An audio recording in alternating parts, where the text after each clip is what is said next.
Hey guys, it's Jason from the New Mexico Sportsman. Thank you for watching the show. It's been a while since we've done one of these things, but it's been crazy busy. All good, but crazy busy. Anyways, I'm out here at the campground. What I'm doing is I'm trying to shoot further distances. At home, I can shoot out to 50 yards, but if I'm a firm believer in doubling your distance. So say, for example, I want to shoot better at 40, then I shoot more often at 80 yards.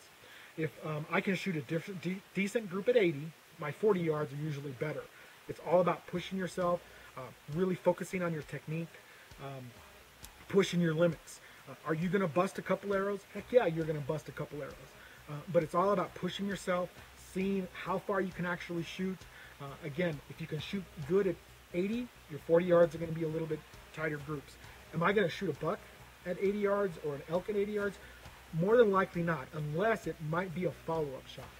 So, you know, I'm out here pushing my limits, seeing how far I can shoot. I was shooting out to 80 earlier. I'm getting decent groups, so I'm pretty pleased with that. Anyways, so push yourself, shoot as far as you can, as often as you can. Does that mean you're going to take those shots? No, it doesn't mean you're going to take those shots, but it really helps you concentrate and makes you become a better archer. And ultimately, that's what we all want to do: quick, clean, humane kills. Okay, so here's a couple little tips.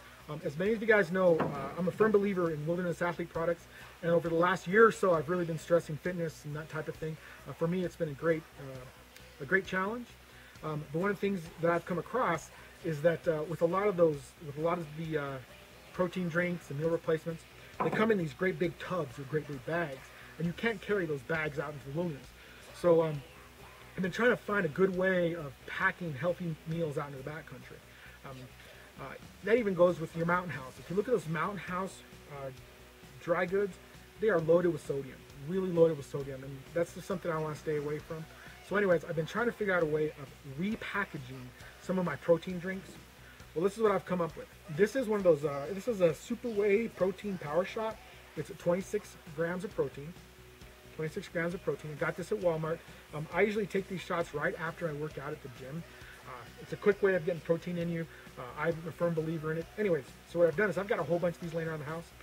So what I do is I still buy my protein shakes, protein drinks, Wilderness Athlete, by the way. Buy my protein in bulk bags and bulk containers, and then I repackage it into these little containers right here.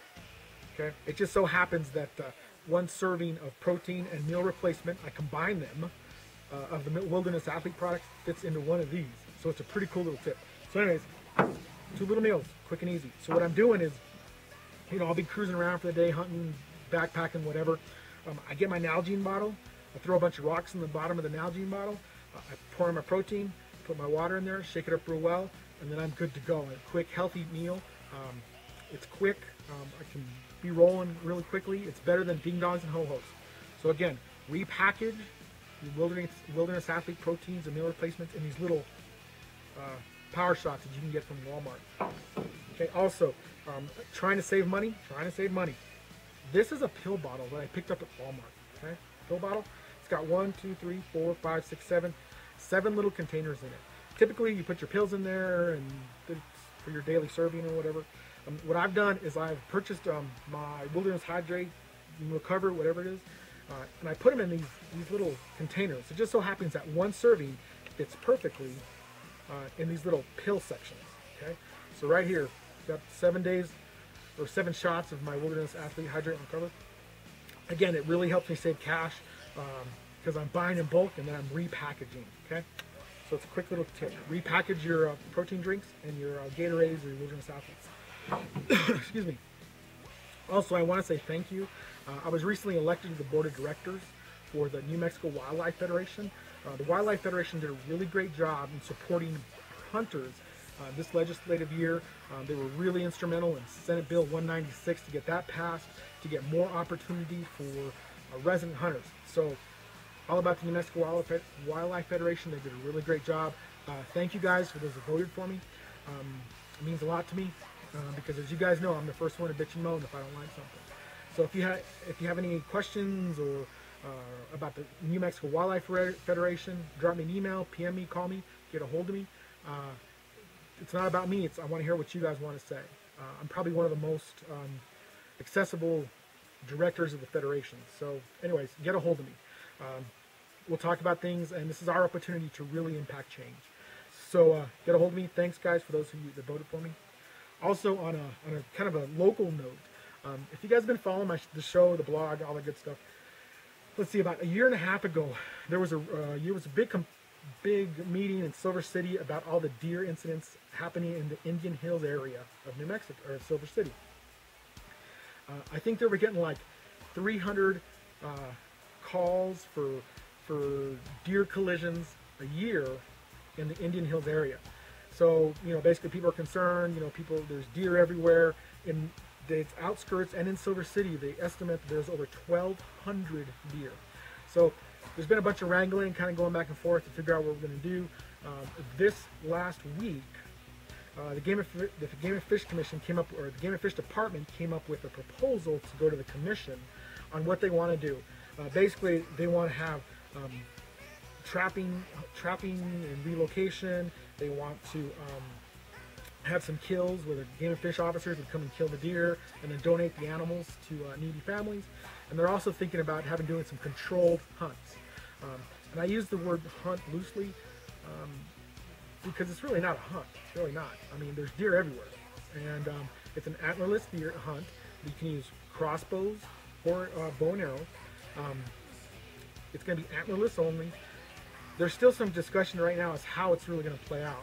My issue is if I draw a premium, Blue Mountain mule deer tag, do I want to give up my premium mule deer tag to go hunt, put that quotation, go shoot a doe that's in my backyard? I don't know. Personally, I think that bow hunters are being used, or bow hunters and crossbow hunters were part of the management solution. So I don't think that those does that we harvest in that particular area should come off your license year or anything like that.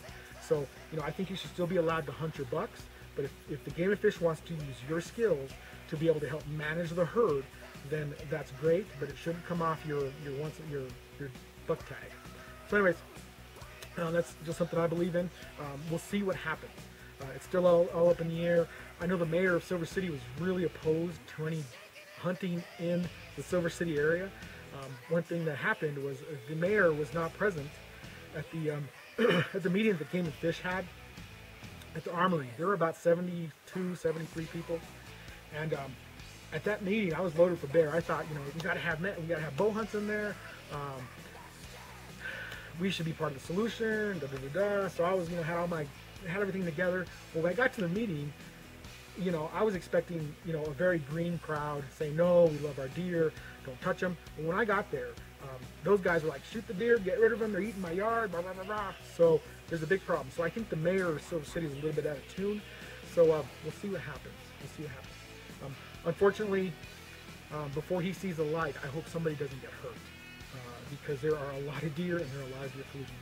Anyways, last week I was in the wilderness scouting for elk hunt. Got stuck in a thunderstorm. No fun. So look out for thunderstorms and flash floods this time of year. They're dangerous. They're very dangerous. So anyways, let's break out to the field. Take care and have a great day. Hey guys, it's Jason. Welcome back. It's been a while since I've done one of these, but life has been really crazy busy. Anyways, so I'm here in the Gila, running around. I just got caught in a wicked lightning storm.